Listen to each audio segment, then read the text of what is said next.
In late 2013, Ukraine stood at a crossroads. The government of President Viktor Yanukovych hesitated over whether to sign the association agreement with the European Union. Many Ukrainians, especially in Kyiv and western Ukraine, saw it as a way to anchor the country in Europe and escape lingering Russian influence. Large protests erupted in Kyiv's Maidan Independence Square, popularly called the Euromaidan, demanding European alignment, government reform, and an end to corruption. These protests turned violent. Over weeks, clashes between protesters and security forces escalated, and by February 2014, Yanukovych fled the country.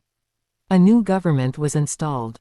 Russia watched closely. In March 2014, in the power vacuum and turbulence, Russian forces, including covert, little green men, without insignia, moved into Crimea, swiftly taking control of key installations and military bases. A referendum, not recognized by most of the world, was held, and Russia annexed Crimea. Ukraine and its Western backers decried it as a violation of international law. Simultaneously, in eastern Ukraine, Donetsk, Luhansk pro-Russian separatist movements, supported implicitly and sometimes directly by Russia, rose up. They asserted autonomy, and armed clashes broke out between Ukrainian forces and separatist militias. The conflict simmered, sometimes boiling over, for years as a frozen conflict, neither fully war nor peace. By 2021, tensions had mounted. Russia amassed large troop formations near Ukraine's border, asserting security demands, e.g. limiting NATO expansion. Ukraine, increasingly oriented toward Europe and bolstered by Western support, felt itself threatened. The lines were drawn. Kyiv would not accept a rollback of its sovereignty, Moscow would not tolerate what it saw as encroachment into its strategic sphere.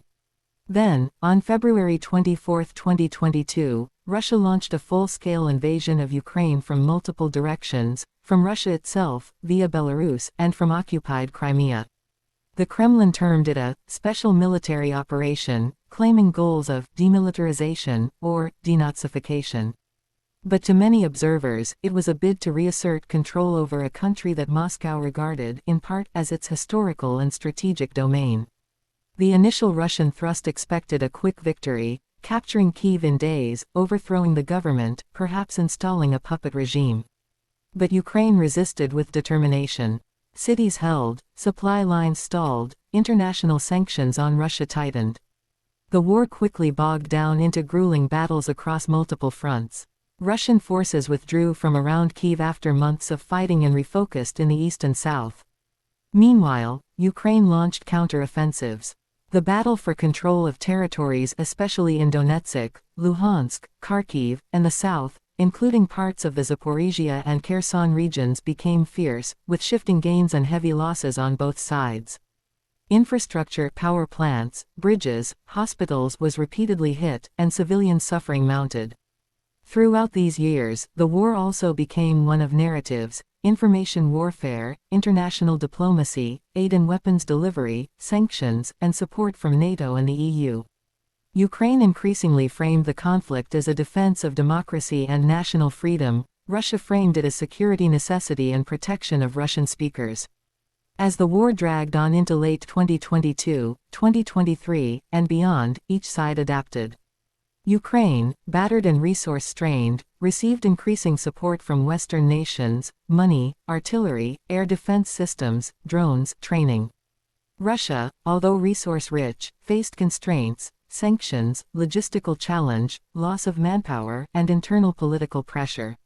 One of the most infamous battles was for Bakhmut in the Donetsk region, a city reduced to rubble. Russian forces, including mercenaries, e.g. the Wagner Group, poured force into capturing it. Ukrainian defenders held largely by rotating units, by prohibitive cost. The city became a symbol of the war's brutality and futility. In parallel, Russia intensified missile and drone bombardments deep into Ukrainian territory, not just front lines, but cities like Kyiv, Kharkiv, Odessa, and Zaporizhia. Ukraine's energy grid, water systems, bridges, and administrative structures suffered repeated hits. Civilians were displaced in massive numbers. The humanitarian crisis deepened. Ukraine's counterattack succeeded in some sectors, reclaiming territories, pushing Russian forces back in Kharkiv Oblast in 2022, advancing incrementally in the south. But the pace was slow, the cost was high. The fighting often devolved into trench warfare, drone duels, artillery duels, and sabotage. Diplomatic efforts periodically emerged: ceasefire talks, prisoner exchanges, negotiations. But trust was minimal. Russia and Ukraine had deep disagreements over territorial claims, political control, security guarantees. External powers US, EU, NATO, China, Turkey hovered in between, sometimes mediating, sometimes supplying arms to one side or the other. By 2025, Ukraine had become deeply dependent on air defense systems, Patriot missiles, systems from Europe and the US, intelligence sharing, rapid reaction aid. Russia, meanwhile, increased reliance on unmanned drones, missile barrages, long-range strikes, and targeting Ukraine's critical infrastructure to pressure civilian morale. The war was no longer purely territorial, it was existential. Meanwhile, global pressure built. Sanctions on Russia cut revenues, pressure mounted to cut off Russian energy exports. Russia retaliated with energy weaponization, gas cutoff, pipeline pressures. The war's ripple effects took hold beyond Ukraine. Global food supply disruptions, Ukraine's breadbasket, energy price shocks, refugee crises in neighboring countries, debates within NATO about escalation risks, and the specter of a broader European war. Ukraine's President, Volodymyr Zelensky, became a global symbol, traveling, meeting world leaders, advocating for faster arms deliveries, emphasizing the moral stakes of the conflict. But each foray, each strike, cost lives, soldiers and civilians alike. The war's center often lay not in grand offensives but in smaller, sustained attrition: the drone strike that disabled a power plant, the missile barrage that hit a hospital, the drone jam that disrupted supply lines, or the sniper and mortar duels in shattered towns. By the end of the second episode, both sides were locked in a brutal equilibrium, Ukraine defending fiercely, Russia pressing relentlessly. The outcome was uncertain. A single strike in a city miles behind front lines could kill innocent people, making news, provoking outrage, but not necessarily altering the front lines. The war had become both military and symbolic. In the early hours of September 28, 2025, a massive Russian drone and missile assault hit Ukraine, with Kyiv among the principal targets. The scale was staggering: about 595 drones and 48 missiles launched overnight. Ukraine's air defenses intercepted many, roughly 568 drones and 43 missiles, according to Ukrainian authorities. Yet despite the interceptions, the barrage caused significant destruction and casualties. Tragically, at least 4 people lost their lives, including a 12-year-old girl, and dozens were wounded. Some sources cite 67 injuries, others around 70. Among the damaged infrastructure were residential buildings, a cardiology clinic, and factories in Kyiv. Other regions: Zaporizhia, Khmelnytsky, Sumy, Mykolaiv, Chernihiv, Odessa, also reported strikes and damage. The head of Kyiv city administration, Timur Kachenko, confirmed casualties via telegram. He also remarked bitterly, "The Russians have restarted the child death counter," referring to the killing of another child. Heartbreaking scenes emerged: black smoke plumes, shattered glass, destroyed buildings, ambulances rushing in, civilians in panic, emergency crews trying to sift through rubble. President Zelensky sharply condemned the attack as a vile and brutal act, reaffirming that Russia's bombardments target civilians and infrastructure, pushing Ukraine to press the world for stronger measures against Moscow. Zelensky urged the US, EU, G7, and G20 to cut off Russia's energy revenues, which fund the war. Despite Ukraine's air defenses doing heavy lifting, the scale of the attack showed Russia's willingness to absorb losses in drones and missiles and strike deep. In nearby Poland, concerns flared: Polish jets were scrambled, and airspace vigilance heightened as the bombardment threatened to border on escalation.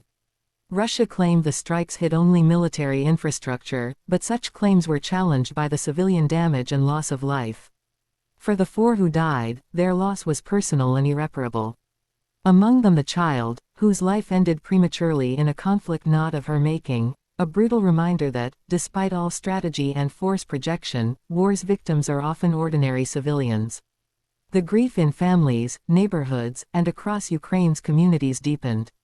In hospitals, medics and nurses struggled with influxes of wounded, some critically, in bomb shelters, frightened citizens huddled, reeling from yet another violent night.